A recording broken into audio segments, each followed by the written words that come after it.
Hey everybody, I'm just starting a water change here on my waterfall tank, and I realized as I started to drain the water that I also need to get a bunch of this duckweed out of here. So if you're like me and at some point you made the mistake of putting duckweed in one of your tanks somewhere at some time, then you've probably got duckweed everywhere and you will be wanting to get rid of some of it. And an easy way to do that, I have found, is to use a little colander like this. Now, you've probably seen me use this in the past. I set it in or just above the water when I'm pouring water out of a gallon jug, and that really diffuses the water and prevents it from going straight in and disrupting all the gravel and everything on the bottom. But it also works, let's see if I can do this without knocking my little tree over. It also works as a good scoop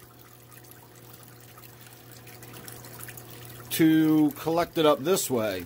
Now, if you've ever skimmed the surface of your tank, you can do that with this as well, just to get any kind of little floating debris off of there. But when you use, say, a small container like that to skim the surface, you scoop it full of water, and you might have a bunch of floating stuff in it, but then when you pull it out, you either got to pour the water out or something. By using the colander, you can do that same sort of skimming effect that scoops a bunch of it in there. You know, I'm not really chasing it around. I'm just kind of dipping the colander under, and I'm letting the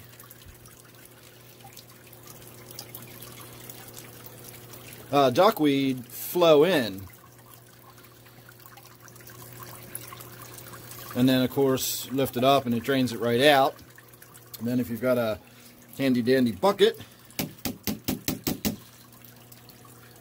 knock it loose,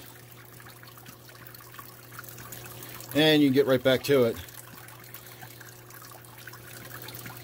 So these little dollar store colanders, this piece of water spray right there is getting in my way. I'm probably going to wind up cutting that one down.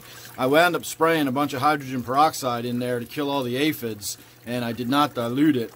And you can kind of see it took a toll on the water sprite there. A lot of that's sort of brown, and I did some tissue damage to it, so we'll see how that fares over time. But in the meantime, I just wanted to give a little demonstration of how I do this. Again, it just makes for a nice easy way to collect up unwanted water sprite, duckweed, or any other floating debris you've got on the surface of your tank. Again, it's not only duckweed, but if you've ever skimmed your tank for anything, that's a good way to do it. So I'm going to call that good. That was just a quick tip video. I'm going to get back to doing this tank, and I got a few other little odds and ends I'm going to be working on tonight. Alright, and here we are about a half an hour later. I decided instead of wrapping the video up there, I would go ahead and do a follow-up, sort of before and after, and show you what the tank looks like now that I'm done. I didn't wipe the glass down or anything. All I did was remove the duckweed that we saw in the beginning of the video. I did cut off that frond that was in my way all the time, so we got rid of that.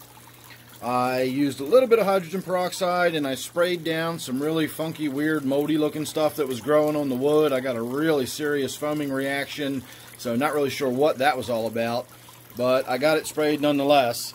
And then I did two huge back-to-back water changes, probably 50 to 60% each, which is typical for this tank. I always do a really, really big water change. It just gets so loaded up with tannins. I've got to do a water change like that in order to get the water nice and clear again. Either that, or I could really just drain it way down and do like an 80% and then fill it back up. But I prefer to do it a little more gradually than that.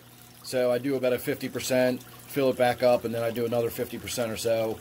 And then we get that as the end result.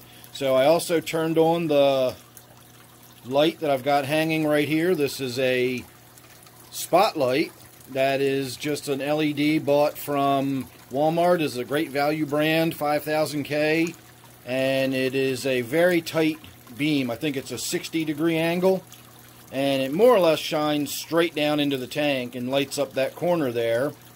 And the other thing I did, this whole area is so brightly lit now, and that is this light here.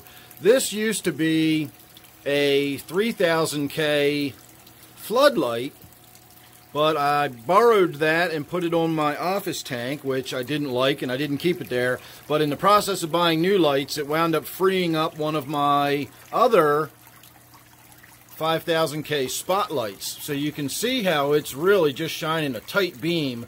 If you're familiar with my videos, if you look back at any of the previous videos on this tank, and you look up there, you'll see how this whole area up here was just lit, and it was lit with that really warm 3000K light. And the whole idea is simply to get this dead nettle up there a decent amount of light.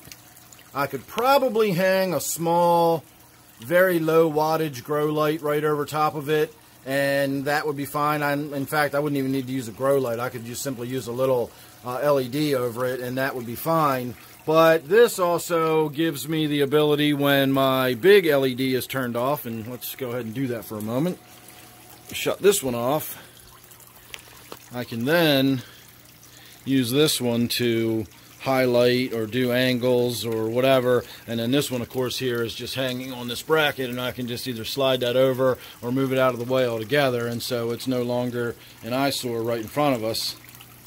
So it looks a lot different depending on how I want to switch the lighting over. But ideally, this is really there just to make sure that dead nettle up in the corner up there gets plenty of light, because this one doesn't really light it up. And as I've pointed out before, this dead nettle has some really, really attractive leaves on it. It gets almost a silvery look to it.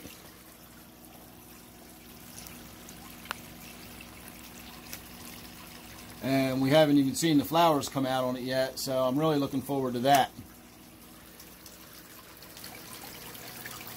Alright everybody, a little more video than I was expecting, but that's par for the course with me.